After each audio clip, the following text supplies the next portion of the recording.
Thank you, precious Lord, for clearing the debris from my mind and showing me the way. Please open the eyes and ears of your people to receive this message and to act on it. Amen. Lately, I have been feeling very insecure about things that I do. Should I do this? Should I do that? Is it time for this? Is it time for that? Lord, is this pleasing to you? Is it not pleasing to you? And just been having such a merry-go-round of confusion, trying to decide what to do next, and just having a very insecure sense about what I am doing, period. And the Lord addressed this and took it to task and really pulled the veil back so I could see clearly what was going on. Jesus began, I want you to know that you are under continual condemnation, so much so that you can hardly discern what to do or what you might be guilty of. This is not me. This is the enemy trying to sow confusion to the point of paralyzing you. Without being able to sense what is right or what should be next, truly, you are paralyzed. Well, Lord, what do I do with this? Brush it off, recognize the source, and brush it away. I will let you know when there's a real problem. But until I do not receive this 24/7 condemnation from the enemy who is trying to paralyze you with fear, so you will do nothing. He acts in this manner with all souls, but especially those chosen to bring my message to the world. A good thing to do so you can recognize who is who is to place your hands over my heart and linger. You will feel my heart, my love for you, and my approval. So many times you've been missing my approval, thinking that you were doing wrong when you were indeed doing right. This has worn you out, Clare, causing much fatigue. So be very discerning when you feel you are coming under question, doing the right or the wrong thing. Beloved, I am going to have to do some very difficult things in this nation and in the world. I want you to be steadfast in the midst of turmoil and know beyond a shadow of a doubt that you are taken care of. Some very difficult things. At this point, he was crying.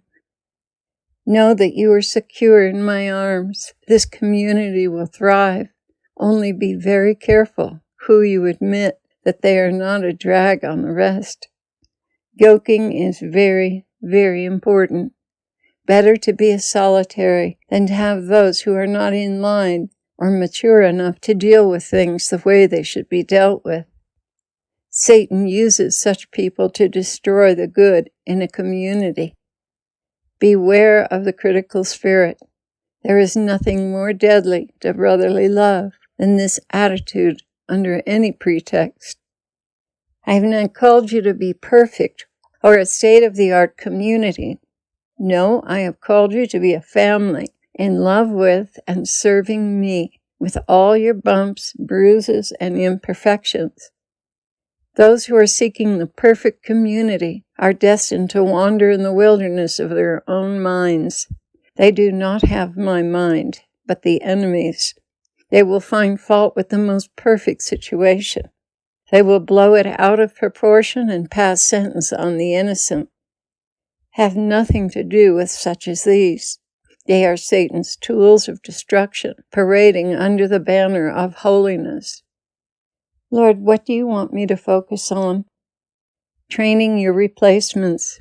Those who have not responded by now will have to be drawn up higher by other means. Your job now is to prepare those who will lead. I know you see nothing of any value in your leadership, but you are not leading by your gifts. You are leading by my judgments and gifts. Therefore, don't put your office down. In spite of all your flaws, I have chosen you to lead, and you cannot see what is in you that is so important to me. But understand this, your faults have helped many a poor and hopeless soul. That does not give you license to backslide, my love, but it is to loosen the hold of condemnation so you can proceed with more confidence in my working through you. Returning to what I was saying, there are indeed difficult times coming upon the world, but it is only to light a fire under the lukewarm and fence-walkers.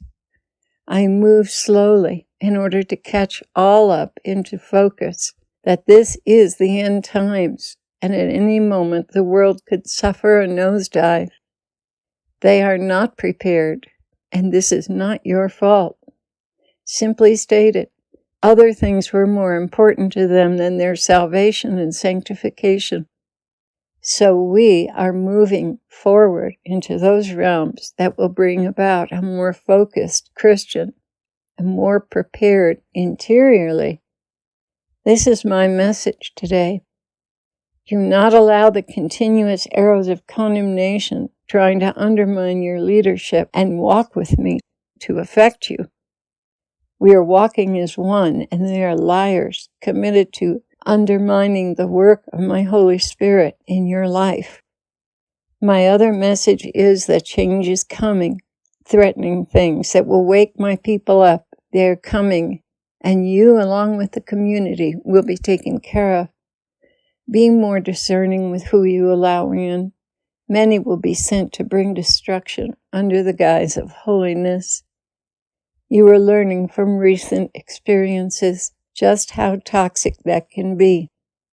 Pray for them, but allow no alliance.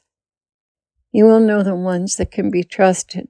Truth will bear witness in your hearts.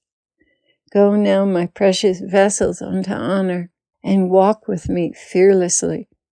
I am your strength and your salvation, and you were born for such a time as this.